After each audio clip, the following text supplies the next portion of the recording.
Mchezo ulikuwa ni ushindani. Hongera kwa Yanga, wameweza kupata point 3, lakini bado mapambano yanaendelea kwa sababu target yetu ni kumaliza nafasi ya 4.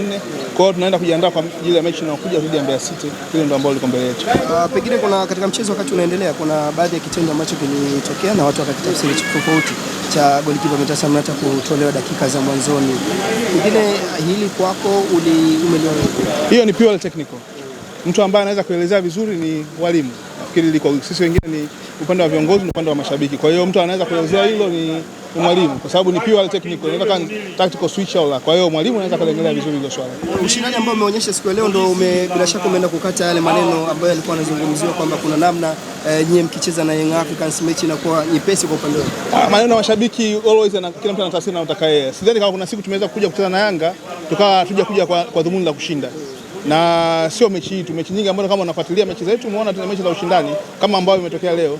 Kwa hiyo narudi pale pale kwamba watu tuendelee kwa kitu kimoja, tujiandae na mechi inayofuata dhidi ya Mbeya City. Hilo ndio la muhimu kwetu. Pengine kwa michezo ambayo imesalia, malengo yenu ni ama target yenu ni ipi? Kama nilivyokuambia mwanzo, target yetu kumaliza top 4.